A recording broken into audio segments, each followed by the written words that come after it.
Bem-vindos ao canal Relembrando Histórias. Hoje nós iremos falar sobre os mistérios da Torre de Babel, um símbolo de orgulho e arrogância, que levou a consequências, ao tentar alcançar o impossível. De acordo com a narrativa de Gênesis capítulo 11, versículo 1 a 9, nas gerações que se seguiram ao dilúvio, os humanos se uniram, falaram uma única língua e migraram para o leste, para a terra de Sinar. Lá eles concordaram em construir uma cidade e uma torre subindo ao céu. Deus zelou pela cidade e pela torre, confundiu suas línguas para que não pudessem mais se entender e as espalhou pelo mundo. Alguns estudiosos modernos associam a Torre de Babel a estruturas famosas, particularmente Etemenanki, um zigurate dedicado ao deus babilônico mesopotâmico Marduk. O lendário Imelca e Senhor de Arata conta uma história suméria com elementos semelhantes. A palavra Torre de Babel não aparece na Bíblia. É sempre cidade e torre ou apenas cidade. A origem original do nome Babel, também o nome hebraico para Babilônia, não é clara. O nome acadiano da cidade é Bebeilim, que significa portão de Deus. No entanto, esta forma e interpretação em si são agora geralmente consideradas o resultado da etimologia popular acadiana aplicada a uma forma anterior do nome Babila, cujo significado é desconhecido e provavelmente não é de origem judaica. Segundo a Bíblia, o nome da cidade, Babel, vem do verbo hebraico que significa misturar ou confundir. A narrativa da Torre de Babel, Gênesis capítulo 11, versículo 1 a 9 é uma etiologia ou explicação de um fenômeno. Etiologia é uma narrativa que explica a origem de um costume, ritual, característica geográfica, nome ou outro fenômeno. A história da Torre de Babel explica as origens de muitas línguas.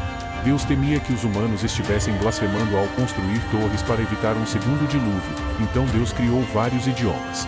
Portanto, os humanos estão divididos em diferentes grupos linguísticos, incapazes de se entenderem.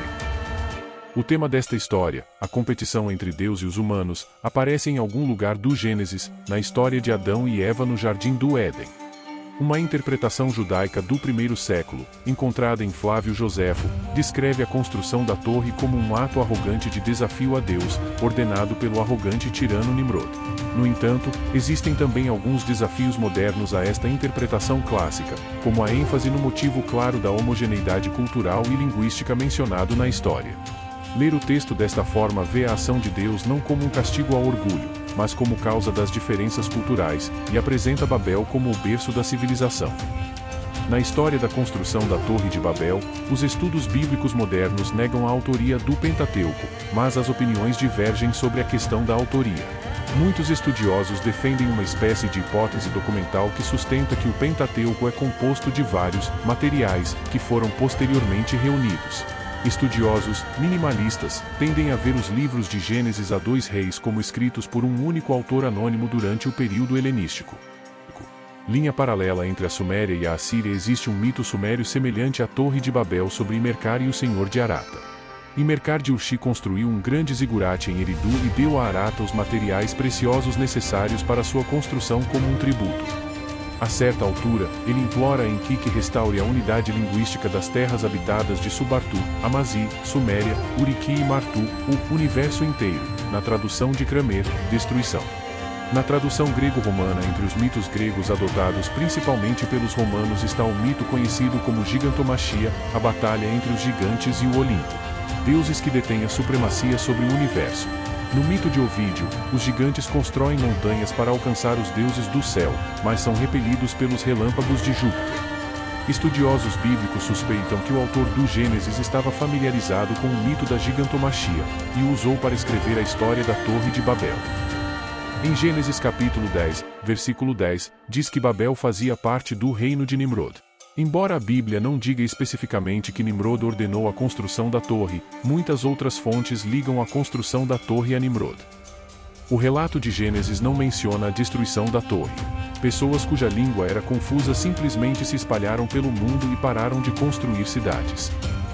A história da Torre de Babel é uma história complexa e cheia de mistérios. Ela continua a ser contada e reinterpretada até hoje. Ela é uma história que nos ensina sobre a importância da humildade e da cooperação, e sobre o perigo do orgulho, da arrogância e as consequências de tentar alcançar o impossível. E você, o que achou desses mistérios? Deixe seu like, compartilhe com seus amigos, ative o sininho para não perder nenhuma postagem. Gratidão por sua atenção e até o próximo vídeo.